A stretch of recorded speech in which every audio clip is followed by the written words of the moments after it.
Mas Tarik, Iya Pak. kemarin gimana sih? Kata istri saya kok nggak lewat tol. Itu istri saya muntah-muntah sampai sekarang. Malah sakit tuh, nggak mau makan.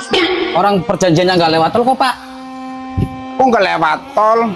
Pak, 500 ya nggak lewat tol dong Pak. Bayarnya saya kan 900. Katanya kalau 900 lewat tol. Kalau 500 nggak lewat tol. Saya ngasih sama Mas Samsul kan 900. Mas Samsul itu ngasihnya 500 Pak. Itu nggak lewat tol. Mas, Oh ya. Istrinya Pak Lurah sudah nunggu, jadi langsung ke sana aja ya. siap Mas. Ini 500 ongkosnya. Ini nggak lewat tol kan Mas? Oh, nggak usah lewat tol, hemat. Oh ya. Makasih ya Mas. Oke, langsung ya. Iya siap Mas. Oke. Dasar Samsul. Yaudah Mas, saya mau ke rumahnya Mas Samsul. Iya Pak. Wah,